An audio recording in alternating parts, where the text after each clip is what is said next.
Bueno, buenas tardes a todos. Nos complace recibir a cada uno de ustedes hoy en la prestigiosa sede de la Sociedad Científica Argentina con motivo de la conferencia El Esoterismo Tradicional. Es necesario mencionar cómo vamos a organizar. Vamos a hacer una conferencia de corrido y vamos a hacer las preguntas al final. Antes de dar paso a nuestro conferencista del día de hoy, me gustaría compartir un breve resumen de su currículum. Licenciado en Sociología por la Universidad de Buenos Aires y doctor en Ciencias Sociales por la Universidad Kennedy. Investigador científico en el Consejo Nacional de Investigaciones Científicas y Técnicas del CONICET. Miembro del Centro de Estudios Históricos de la Masonería Española de la Universidad de Zaragoza. Fundador del Instituto Latinoamericano de Masonología. Especializado en Sociología de Masonería y Sociedades Secretas. Trabaja sobre temas referidos a la tradición esotérica occidental, templarios, masonería, rosacrucianismo y martinismo. Ejerció la docencia universitaria, miembro de sociedades científicas y académicas tanto nacionales como extranjeras. Es autor y coautor de numerosos libros y artículos de su especialidad publicados en el país y en el extranjero, como por ejemplo El martinismo tradicional, 1991, Los templarios y el Grial, Buenos Aires 2005, Secretos herméticos de la caballería, Buenos Aires 2006, Federico II Hohenstaufen,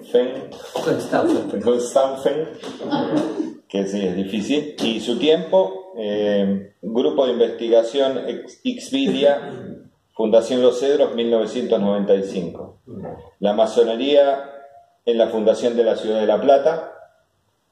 Es un trabajo incluido en la masonería española y americana, obra dirigida por José Ferrer Benimeli y auspiciada por el Centro de Estudios de la Masonería Española, Universidad de Zaragoza, en el 93. Diccionario masónico entre columnas, Buenos Aires 2006. Sociedades secretas, Buenos Aires 2008. La Iglesia Céltica, Buenos Aires 2009. La intrigante francmasonería, Buenos Aires 2014. Es miembro, como les dije antes, de academias extranjeras e instituciones científicas. Ha dedicado numerosas obras y conferencias sobre temas de su competencia. Sus libros han sido presentados en ferias internacionales del libro en Buenos Aires y en el interior del país. Recibimos con un fuerte aplauso al doctor Jorge Francisco Facio.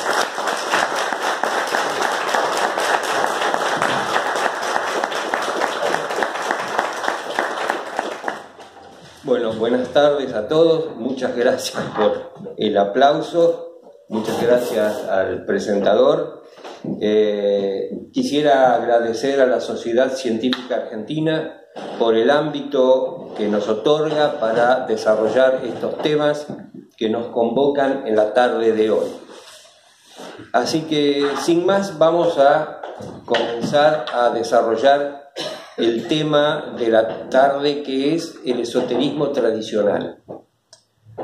Antes de empezar a desarrollar cualquier tema, lo primero que debe hacerse es definir el concepto, definir el objeto de estudio y de nuestras indagaciones.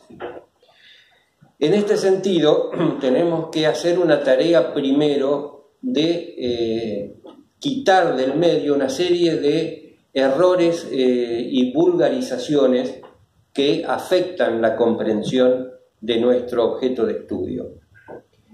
Para esto, que es una tarea bastante larga, en el sentido que son bastantes las confusiones en torno a nuestro tema central, vamos a ir per via negationem, o sea, por la vía de la negación. Primero vamos a sacarnos de encima toda una serie de errores y preconceptos que afectan el entendimiento y afectan la comprensión de lo que es el esoterismo tradicional. Vamos a enumerar una serie de confusiones y vamos a tratar de aclarar más o menos de qué se trata cada una de ellas antes de entrar a la parte positiva, que es ir directamente al tema del esoterismo. La primera confusión que hay con respecto al esoterismo es el tema del ocultismo. Si bien las dos palabras parecen sinónimos, no son sinónimos en ningún sentido. Son cosas muy distintas una de la otra. Lo que pasa es que se usan indistintamente en el periodismo y en la forma coloquial, pero son cosas diferentes. Para ver un poco qué es el ocultismo tenemos que ponernos en la mitad más o menos del siglo XIX.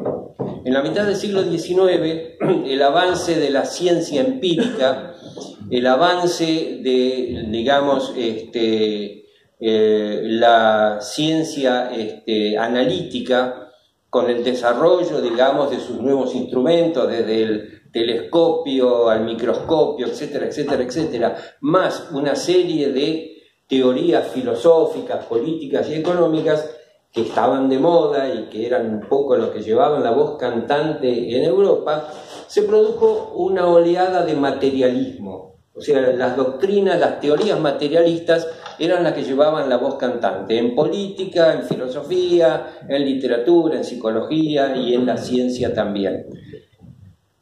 Esta oleada de materialismo generó lógicamente una reacción en contra. Y esas reacciones en contra no fueron del todo felices, la verdad, porque a veces embarraron más la cancha, hicieron más difícil entender de qué se estaba tratando. Uno de los errores, digamos, una de las confusiones, es el tema del ocultismo.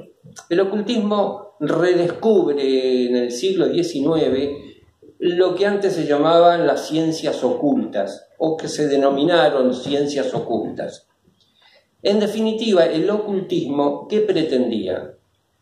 Pretendía, en reacción, validar la existencia del mundo del espíritu a través de los métodos de la ciencia empírica.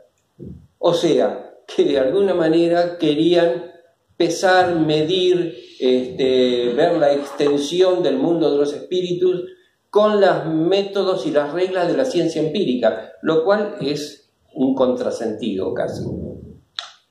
El concepto de ocultismo fue acuñado por un abad católico, Alphonse Louis Constant, que es el primero que habla de ocultismo.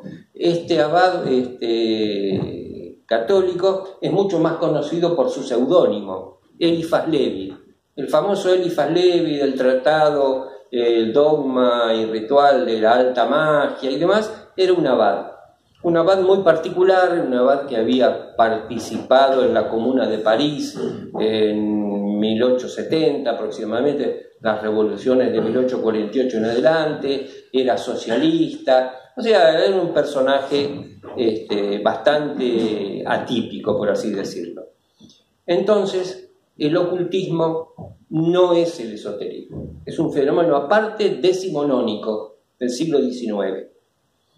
Otro error bastante difundido es confundir o hablar del esoterismo y confundirlo con el misticismo religioso, que es una cosa muy diferente. Y acá hay un problema de los angloparlantes, ingleses, norteamericanos, australianos, neozelandeses y demás. Ellos muchas veces califican de mystic o mysticism fenómenos que son claramente esoterismo. Entonces, recién 40 o 50 años atrás, los ingleses y los norteamericanos comenzaron a traducir del francés al inglés los libros de René Guénon. Y recién ahí comenzaron a darse cuenta del error que cometían, el error conceptual que cometían al calificar de místico o misticismo fenómenos que no eran místicos de ninguna manera. El misticismo debe constreñirse estrictamente al campo religioso. ¿Y cuáles son las notas características del misticismo, por así decirlo? Bueno, particularmente son varias. El éxtasis o sea, la salida de sí mismo. Éxtasis implica un alejarse de sí mismo. La emotividad, porque justamente el misticismo lleva a una exacerbación de la emoción religiosa, a veces hasta extremos peligrosos y morbosos. Siempre hablo del ejemplo de aquellos místicos que sienten, digamos, celos de Dios porque Dios ama a todos y no los ama solamente a ellos. O sea, son cierto tipo de extravíos emotivos que hay que tener cuidado con ello. Otro elemento, digamos, distintivo del misticismo es la irregularidad. Irregularidad en sentido etimológico. El místico no está sometido a una regla, no pertenece a una orden monástica ni religiosa, usualmente son individuos aislados que tienen ciertas experiencias que muchas veces no saben cómo ubicar, cómo catalogar y cómo valorar. De todas maneras, en el campo religioso, si hay algo que se parece al esoterismo y sobre todo a la vía iniciática, no es justamente el misticismo, sino la ascesis. La vía ascética no es la vía iniciática, pero es lo más parecido, es análogo a la vía iniciática dentro del campo religioso, estrictamente religioso. Ascesis, originalmente, quiere decir algo así como entrenamiento, y se aplicaba a los atletas que iban a competir en los Juegos Olímpicos, en los antiguos Juegos Olímpicos. Ese entrenamiento psicofísico se denominaba ascesis, y luego ese término pasó al campo religioso, donde se conoce lo que es una vía ascética dentro de una religión. Bueno, eso es lo más parecido a la vía iniciática que hay en el campo religioso, pero no tienen nada que ver porque difieren en muchísimas otras cosas. Después tenemos que hablar de otro problema que forma parte de esa reacción contra el materialismo del siglo XIX, y es el llamado espiritualismo, que después pasa a ser lo que nosotros llamamos espiritismo directamente. Este espiritualismo pretendía establecer contactos directos con el mundo de los muertos y de los espíritus. Surge en Estados Unidos, uno de los lugares donde surge, de las hermanas Baker Eddy, que empiezan a sentir golpes, los raps, cuando se reunían, se tomaban de las manos y oraban y demás. Y luego viene el tema de las mesas giratorias. Esto ha sido tomado por la literatura, por el cine, etcétera, etcétera. Luego en Francia, por ejemplo, tenemos un personaje como Alan Kardec, y después el espiritismo se expande por casi todo el mundo, casi todo Occidente, muchas veces con un rol consolatorio, sobre todo después de las guerras. Tiene gran difusión por la cantidad de muertos y por los parientes que quedan con realmente problemas serios, con trastornos emotivos y obviamente por el duelo de haber perdido un ser querido. Bueno, eso lleva a que el espiritismo se desarrolle. No vamos acá a hacer un estudio del espiritismo, en qué consiste, qué es lo que se logra o que se hace, porque tampoco es el lugar. Pero muchas veces cierto tipo de fenómenos espiritas, se los ha calificado de esotéricos y no tiene nada que ver con el esoterismo tradicional. Otro tema que tenemos que separar del esoterismo son las mancias. Las mancias, artes y ciencias adivinatorias. Las mancias formaban parte de la estructura social pública y el sostén de la gran mayoría de las sociedades antiguas. O sea, el mántico o la mántica eran reconocidos, cumplían un rol social, servían a la explicitación del orden y al sostenimiento del orden.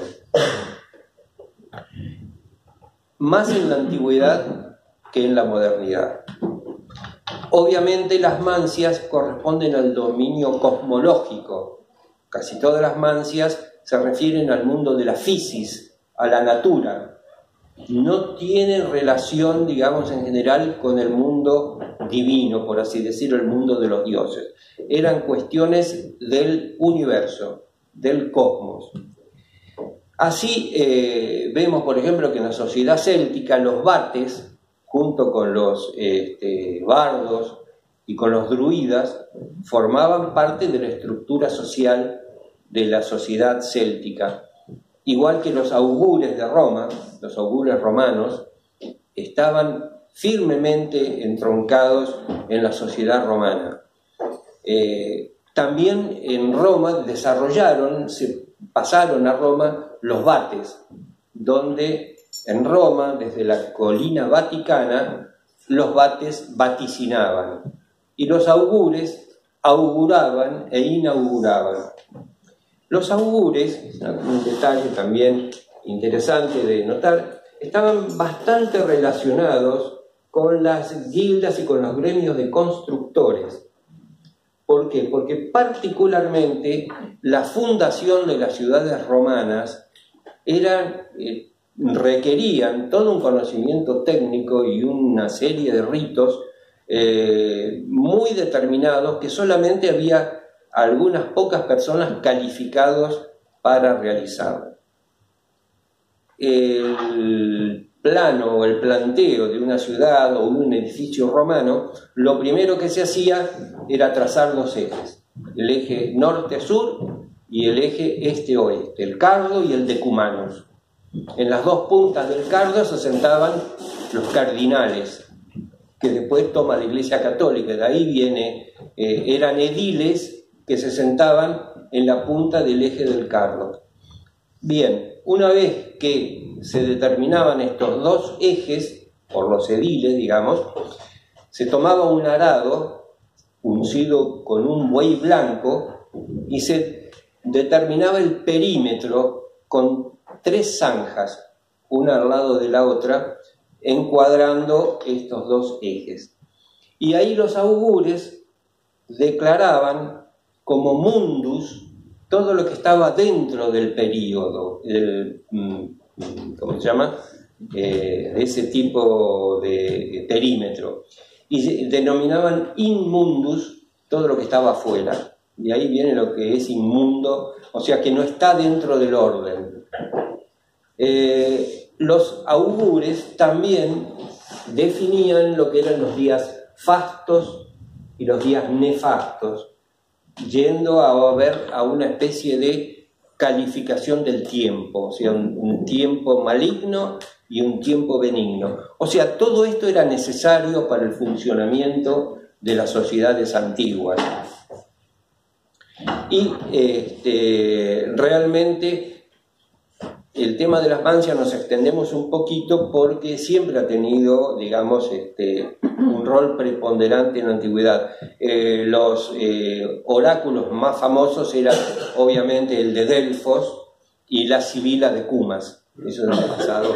Y también hay algunos hechos que han pasado a la historia como efecto de los mánticos. Virgilio, el poeta latino, famoso poeta latino, en su Égloga cuarta anuncia el nacimiento de un dios, 40 o 50 años del nacimiento de Cristo.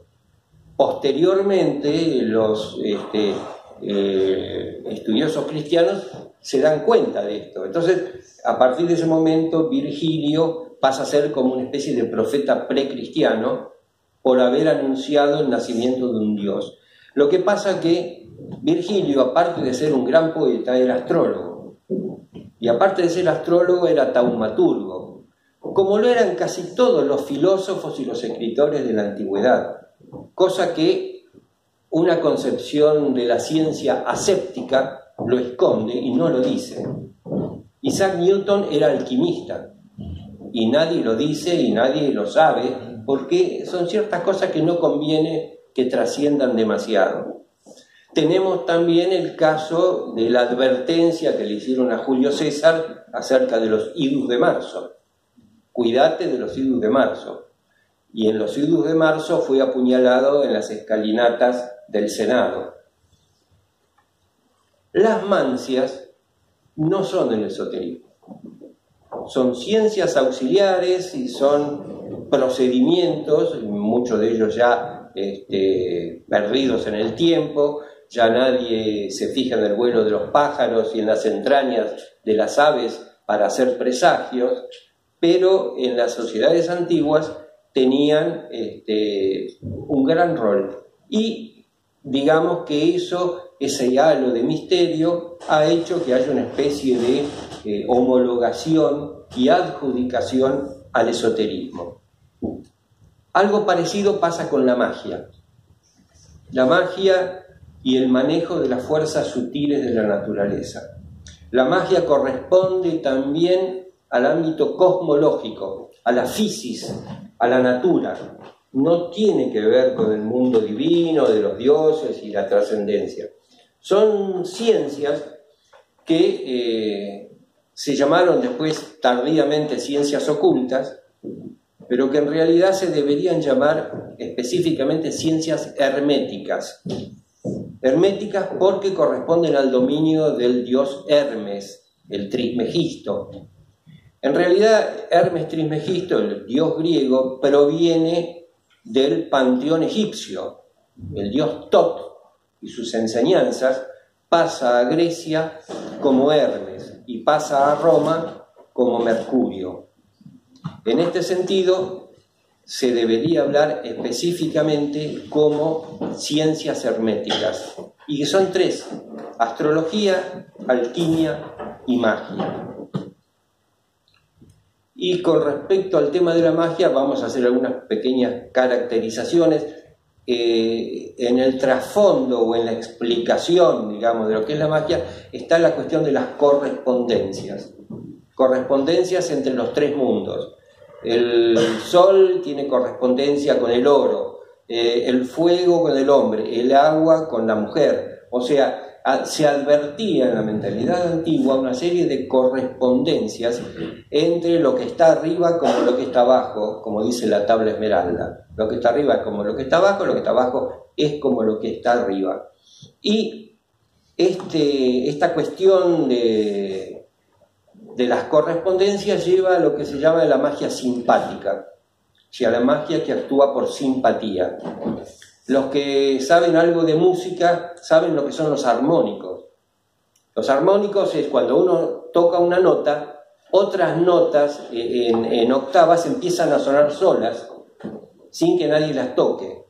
Esas notas son los armónicos.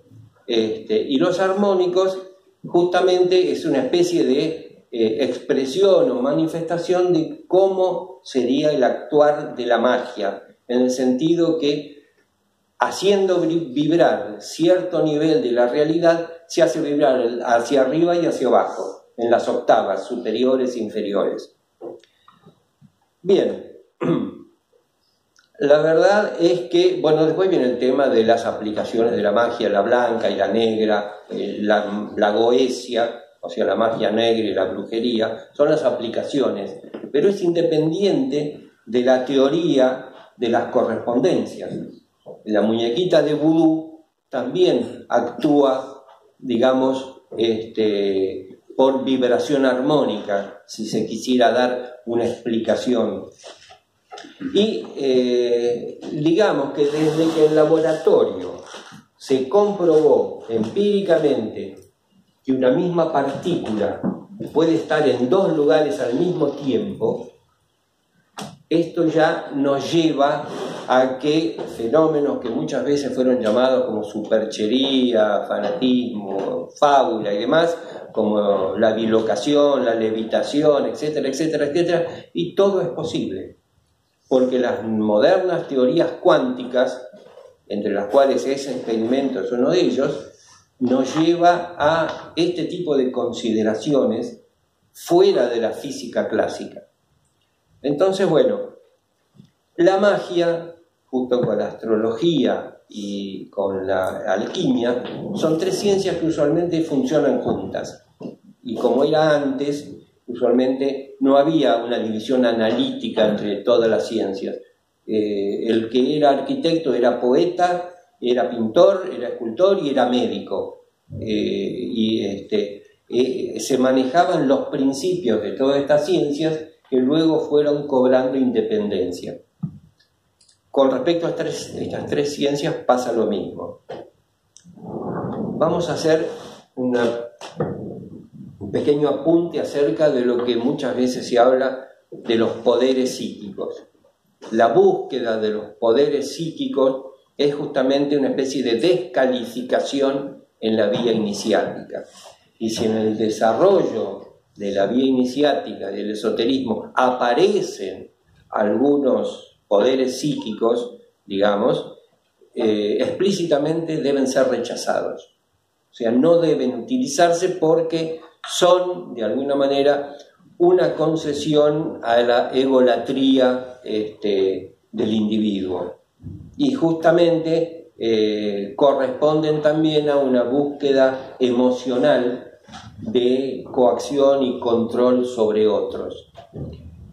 Siempre ha sido descalificado aquel que incluso por nacimiento tienen determinados poderes psíquicos, porque se nace con algún poder psíquico como se nace con mayor fuerza física o menor fuerza física, o con ojos oscuros y con pelo rubio. O sea, hay una cierta dotación genética para estas cuestiones. Siempre eso ha sido tomado como no apto, e incluso era un motivo de descalificación en las iniciaciones antiguas. Aquel que tenía ostensiblemente demasiados poderes psíquicos era rechazado a la vía iniciática y era relegado a las prácticas mágicas y taumatúrgicas que en las sociedades antiguas tenían también su rol, pero no era la vía iniciática. Y finalmente, para terminar un poco con todas estas cuestiones que conviene aclarar, vamos a referirnos al tema de la parapsicología.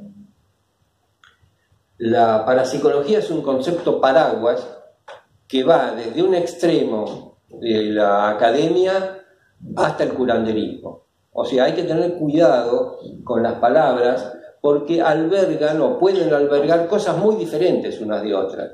Y uno puede hablar de parapsicología y no se sabe de qué se está hablando. Los estudios académicos más serios son los conocidos de la Universidad de Duke en Estados Unidos. Y, digamos, hay otra serie de universidades que han desarrollado esto, particularmente, digamos, en la Academia de Ciencias Soviéticas, durante la Guerra Fría, un gran desarrollo de los estudios parapsicológicos. Y hay que decirlo, siempre casi todos los estudios académicos fueron para una aplicación militar.